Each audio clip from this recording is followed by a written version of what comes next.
Hey guys, what's up? And welcome back to The Last Bachelor.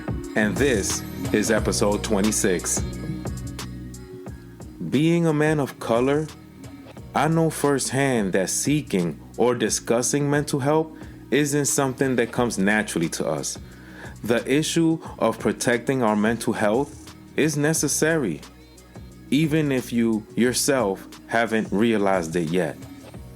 Mental health, by definition, is a person's condition with regard to their psychological and emotional well-being. If you're a man of color who grew up in the United States, it's safe to say you grew up with some type of psychological damage. It's non-debatable. All men experience mental health disorders, but it's mostly Black and Hispanic men that rarely get treatment for it. Back in 2015, 48% of white adults with mental illness, they received treatment. 37% of Blacks and Hispanics received treatment. And only 22% of Asian Americans received treatment. And that's according to the Agency of Healthcare Research and Quality. The disparities we are faced with lie in accessibility, availability, and the quality of mental health care, in addition to the lack of insurance or being uninsured. Other factors that create barriers to receiving mental health care include language, mental health stigma within the minority community, because sometimes we are misinformed or underinformed. Poverty is a problem. Distrust in the healthcare system is a problem. Lack of diversity amongst healthcare providers or the lack of cultural competency among providers.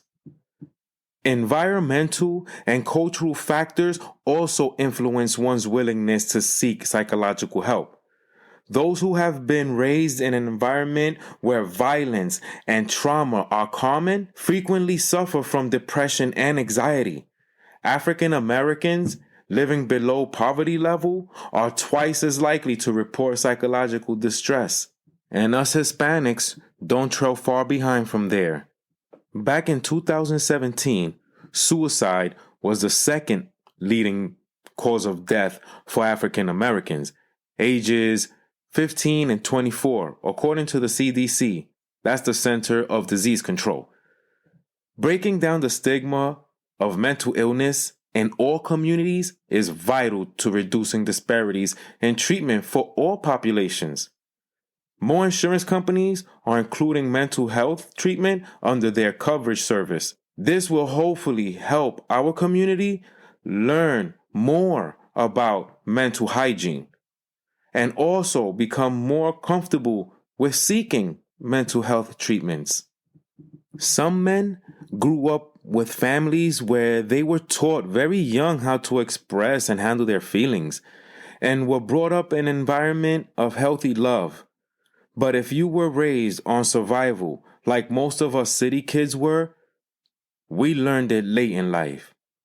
But if you haven't, then you might need to unlearn and reprogram your mind as soon as you get a chance.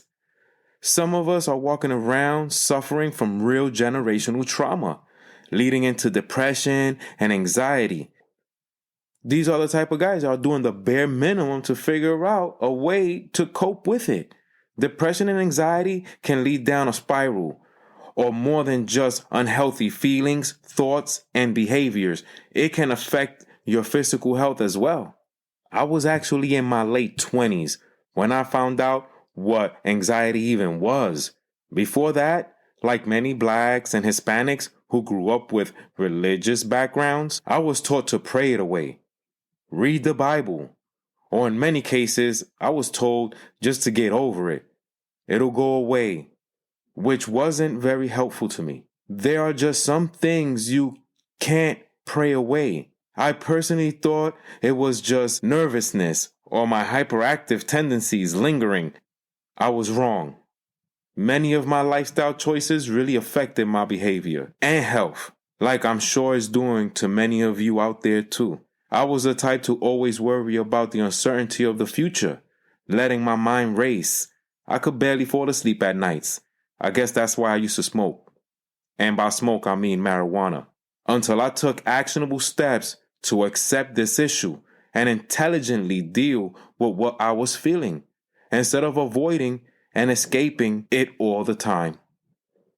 But let's be real and let's be honest.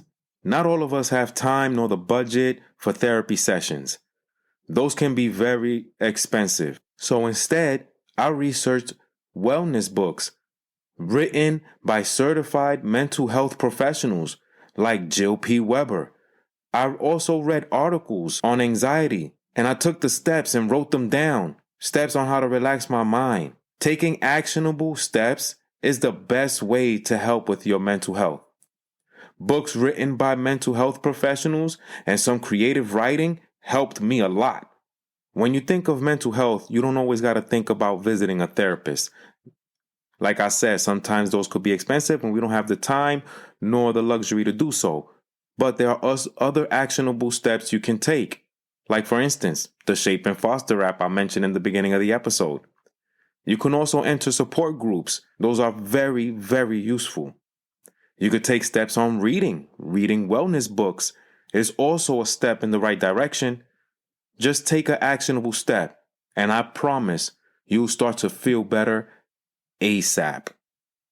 For additional information and resources, you can visit the National Alliance on Mental Illness. That's NAMI.org. It's the nation's largest grassroots mental health organization dedicated to building better lives for the millions of Americans affected by mental illness.